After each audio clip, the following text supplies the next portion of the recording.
Pakistan's in a diplomatic overdrive right now. And just take a look at the city here behind me.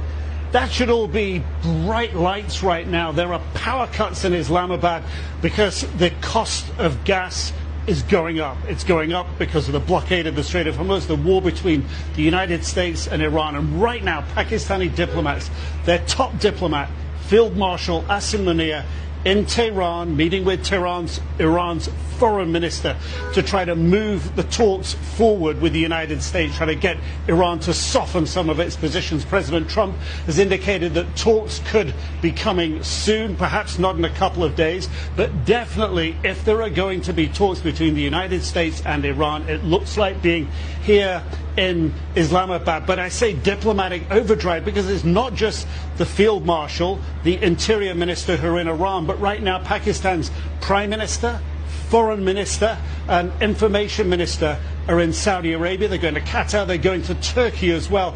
This country here, like so many in the region, affected directly by the war in Iran, is trying to bring the United States and Iran back together to move this peace process forward. The clock is ticking. 6 days left on that ceasefire between the United States and Iran.